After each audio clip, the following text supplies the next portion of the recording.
இலங்கை தமிழக மறுவாழ்வுக்காக இந்த மாவட்டத்தில் 262 வீடுகள், புகழ்பெற்ற தோவாளை மலர் சந்தை வியாபாரிகள் வெயில் மழையால பாதிக்கப்பட்டு வந்த அந்த நிலையை மாற்றி உயர்மட்ட மேற்கூரை, திருப்பதி சாரம் நெல் விதை சேமிப்பு கிடங்கு கட்டடம் மற்றும் நடமாடும் மண் பரிசோதனை நிலைய வாகன நிறுத்தமிடும், ஆரல்வாய்மொழி தெற்கு கிராமத்தில் 2 தடுப்பணைகள், 8 கம்பி வலை தடுப்பணைகள், தும்பகோடு கிராமத்தில் 5 நிலைகள், ஓடைக்கரை பாதுகாப்பு சுவர், அரசு மருத்துவக் கல்லூரி வளாகத்தில் 9 புதிய கட்டடங்கள் மற்றும் எம்ஆர்ஐ கருவி, பத்மநாபபுரத்தில் மத்திய ஆய்வகம், முட்டம் கடற்கரை பகுதியில் சுற்றுலா மேம்பாட்டு பணிகள், இவ்வளவும் செஞ்சிருக்கிறோம்.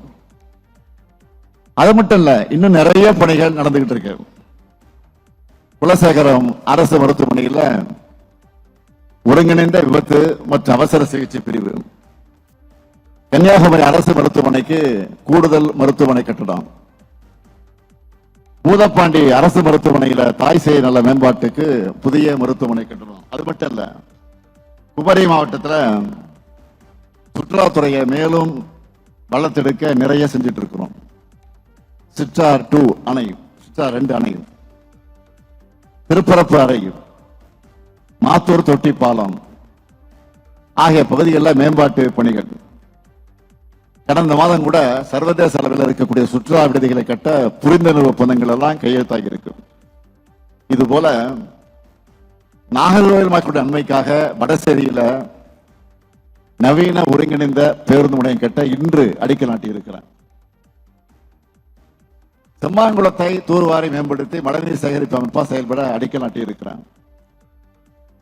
தமிழ்நாட்டோட உயர்வுக்கும் பெருமைக்கும் அடையாளமா விளங்குறது நியூ டைடல் பார்க்.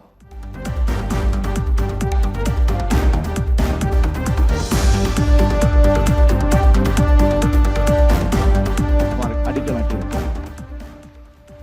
இப்படி குமரியில் இருக்கக்கூடிய எல்லா பகுதிகளுக்கும் வளர்ச்சி திட்டங்களை கொண்டு வந்து சேர்த்திருக்கிறோம். இவ்வளவு இருந்தாலும் உங்க மாவட்டத்துக்குன்னு வந்துட்டு உங்களுக்கு புது அறிவிப்புகளை வெளியிடாம போனா நல்லா இருக்குமா? மேடையில் இருக்க சும்மா இருப்பாங்களா? அது காங்கிரஸ் கட்சியை கேட்க வேண்டாம், தொலைச்சி எடுத்துருவாங்க உரிமையோட. ஆக அதையெல்லாம் உணர்ந்து, அதனால குமரி மாவட்டத்துக்கான 6 புதிய அறிவிப்புகளை இப்போ நான் உங்களிடத்தை வெளியிட போறேன்.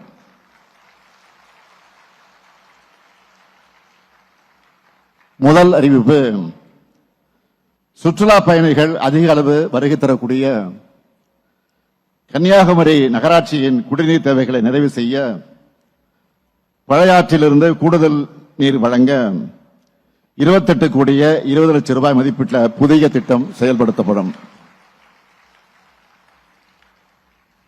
மேலும் முக்கடலும் சங்கமிக்கக்கூடிய இந்த பகுதியில் 25 கோடி ரூபாய் மதிப்பீட்டில் புதிய கழிவுநீர் சுத்திகரிப்பு நிலையம் ஒன்று அமைக்கப்படும்.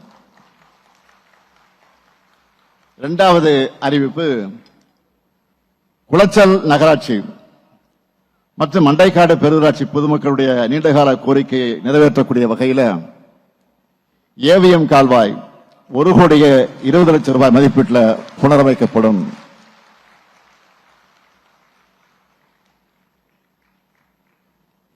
மூன்றாவது அறிவிப்பு, களியக்காவிளை கன்னியாகுமரி சாலையில் அதிகமாக போக்குவரத்து நெரிசல் உள்ள பகுதிகளில் 9 கோடி ரூபாய் செலவில் சாலைகள் அகலப்படுத்தப்படும், மேம்படுத்தப்படும்.